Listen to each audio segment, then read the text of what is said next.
C'est un cours où l'on vient apprendre l'art et les techniques de relaxation. Et en matière de bien-être, il y a désormais une botte secrète que la vingtaine de stagiaires va bientôt découvrir. Ça, c'est une feuille de mon aloe. C'est John. C'est un morceau de John. Isabelle est naturopathe et dirige la formation. Et John, c'est son chouchou, une plante qu'elle découpe en morceaux et qui crée toujours la surprise. Ça, c'est le moment que je préfère du stage. Regarde comme c'est beau. C'est magnifique. Mais le plus étonnant, c'est l'intérieur de la plante. Ça a l'air assez gluant. C'est gluant, c'est frais, c'est vivant. Vous pouvez le mettre sur le visage, vous craignez rien. Vous pouvez faire comme ça sur le visage. L'aloe vera est réputée pour ses propriétés hydratantes, protectrices et surtout ça répare la peau quand elle a été par exemple malmenée par le soleil, les coups de soleil, les choses comme ça aide à la cicatrisation. Donc c'est très rafraîchissant, donc quand il y a eu un coup de chaud, ça fait beaucoup de bien. Connue depuis l'Antiquité, l'aloe vera est subitement redevenue à la mode. Ludique, agréable à utiliser, elle compte désormais plusieurs millions d'amateurs dans son fan club. Toute la plante est intéressante. Elle est belle à montrer aux clients, elle est belle à présenter, elle est belle à manipuler, à utiliser. Lorsqu'on la découpe, elle est d'une transparence superbe. Le beau fait du bien. Donc tout dans la plante, il n'y a rien à jeter là, tout est bon à prendre. L'aloe vera, c'est une plante tropicale surgie du fond des temps. Son surnom, le docteur vert ou encore la plante de l'immortalité. Sur Internet, ses adeptes vont même jusqu'à lui prêter des vertus contre certaines maladies graves. Mais la plante est surtout miraculeuse pour le commerce. Depuis quelques années, elle a envahi tous les produits de consommation. Hygiène, bien-être, on en trouve partout. Alors que vaut vraiment l'aloe vera? Est-ce la plante miracle tant vantée ou le nouvel élixir des marchands de bien-être?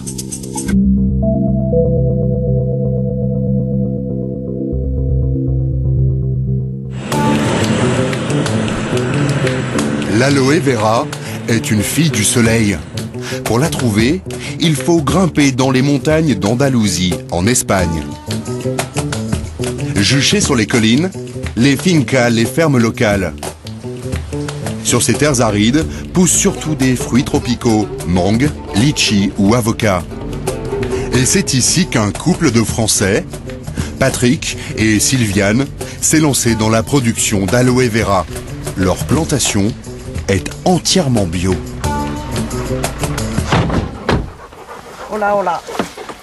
Les plants sont perchés à 800 mètres d'altitude, en pleine nature. Cela fait 20 ans que Patrick et Sylviane cultivent l'aloe vera. Ce matin, ils viennent voir où en est leur future récolte. Ils sont beaux ceux-là, dis donc. Hein. Il y a des pépères là-dedans. On va vers la cueillette. La plante est généreuse. Elle peut se cueillir tout au long de l'année. Alors cette plante, c'est quoi? C'est un cactus Non, c'est un liliacé. La même famille que l'oignon, l'ail, le lys. C'est pas du tout un cacté. On cueille les feuilles basses, qui sont les plus grosses et les plus charnues, pour bien sûr avoir le maximum de mucilage à l'intérieur.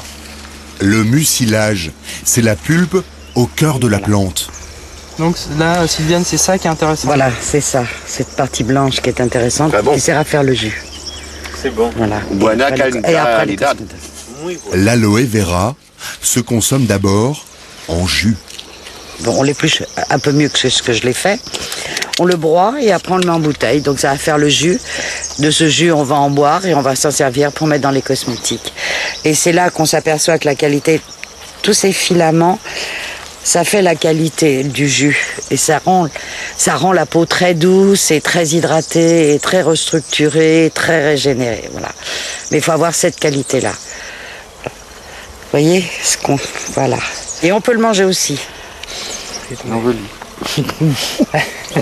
Ça a quel goût? C'est un peu le goût d'oignon. Ça fait vraiment partie de la famille de l'ail, de l'oignon. C'est un petit goût d'oignon. On peut en manger comme ça en salade. Il y a des gens qui mangent en salade l'aloe frais. Sylviane et Patrick sont des puristes. Ils se sont associés avec des planteurs espagnols pour fabriquer leur propre jus d'aloe vera. Leur laboratoire se cache au pied de la montagne, dans une petite ferme. Hola Nico. C'est dur de travailler l'après-midi, hein, c'est l'heure de la sieste. Hein. Eh oui, l'heure juste de se lever dans la sieste. Ben, tu vois. Donc vous voyez les feuilles qui ont été cueillies, voilà, qui sont arrivées en fin de matinée, et donc qui sont traitées, quoi. Hein, ça c'est de la feuille, de la belle feuille bien épaisse, de bonne qualité. On ne cueille que ce qu'on a besoin de cueillir. On ne cueille pas plus. Une production modeste, quelques centaines de kilos par semaine. Tout est fait à la main, les feuilles sont brossées une à une, l'écorce enlevée, puis la pulpe est pressée. Le résultat, un jus d'aloe vera qu'ils garantissent bio, pur à 100% et sans aucun ajout. C'est le jus qu'on va boire ou celui qu'on va mettre dans notre cosmétique. Et vous voyez, c'est épais, c'est pas de l'eau, c'est pas liquide. Et si vous voulez toucher, c'est très doux. Touchez. Touchez, vous allez voir. La production est ensuite expédiée en France. Au départ, le jus d'aloe se cantonnait à une poignée d'amateurs et aux boutiques bio. Mais aujourd'hui, il est devenu très tendance. Dans leur usine, Sylviane et Patrick fabriquent toute une gamme de cosmétiques à base d'aloe vera pur. Elle a bien la couleur du jus là pour le moment. Hein. Et en ce moment, ils tentent de mettre au point une nouvelle crème solaire. Car l'aloe est très efficace contre les coups de soleil. Le seul problème, c'est la petite odeur d'oignon. Très sort. Oui. 2 secondes après, ça ressort. Ça ressort. De quoi? L'aloe. Ah, pas tant que ça. Ah bah là, il ressort sur la peau de Patrice, il ressort bien. Il y aurait bien sûr un moyen de masquer cette odeur d'oignon. Utiliser cette poudre de l'aloe vera lyophilisée. Avec 1 gramme de poudre, vous faites 200 grammes de produit. Donc ça, c'est du super concentré en C'est fait. du super concentré. Mais en analyse, vous n'avez pas du tout les mêmes taux de molécules actives qui ressortent entre la poudre et le jus d'aloe. Le fait aussi de le concentrer et de le réduire en poudre, vous perdez beaucoup d'activité. Patrick, lui, se refuse à utiliser ces poudres. Impossible d'en vérifier la qualité, ni même de savoir s'il s'agit vraiment d'aloe vera.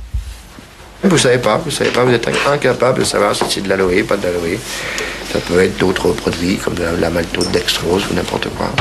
Ce sont des produits qui sont très très souvent coupés, rallongés. Et vous refusez d'utiliser ou de réduire votre aloe en Absolument, poudre? absolument. Aucun intérêt. Pour nous. Aucun. Où est la plante là?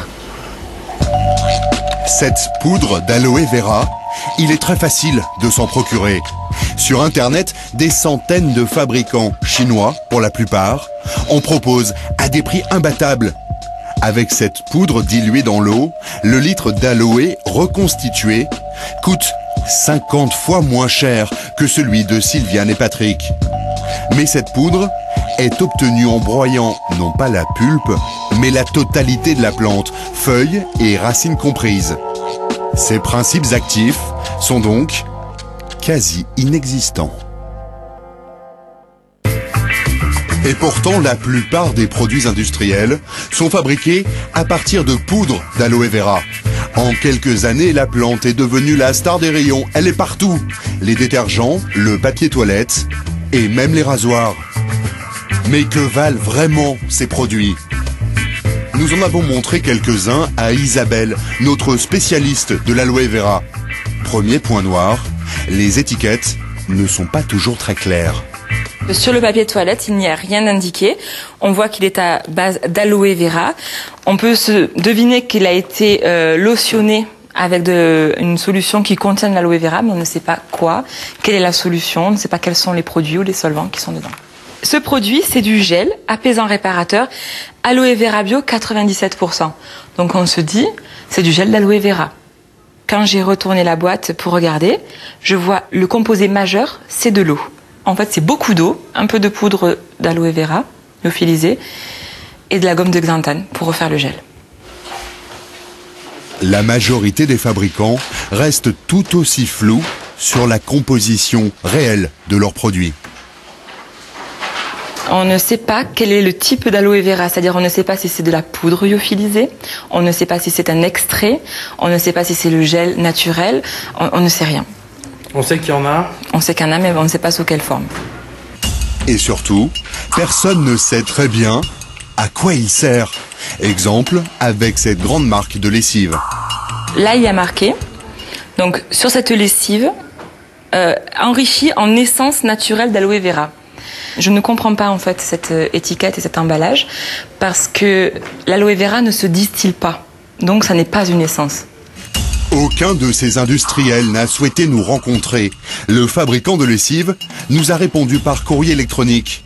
Il y a bien de l'aloe vera dans le produit, mais il reconnaît que pour un produit rincé comme la lessive, les bénéfices de la plante ne peuvent s'appliquer.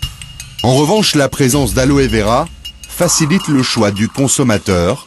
En clair, cela fait vendre. Mais pourquoi un tel succès ? L'aloe vera est un vrai coup de génie du marketing. Des propriétés apaisantes, un nom exotique, c'est le cocktail gagnant en pleine mode du bien-être et du naturel.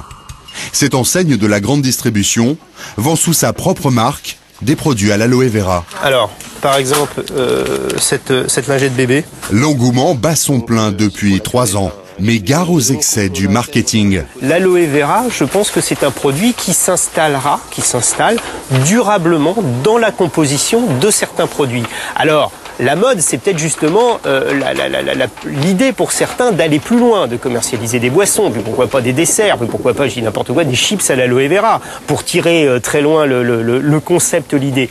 Ça, nous n'y croyons pas. On pense qu'il y a un moment où l'aloe vera devra s'arrêter, quoi, pour résumer un peu la situation. Voilà.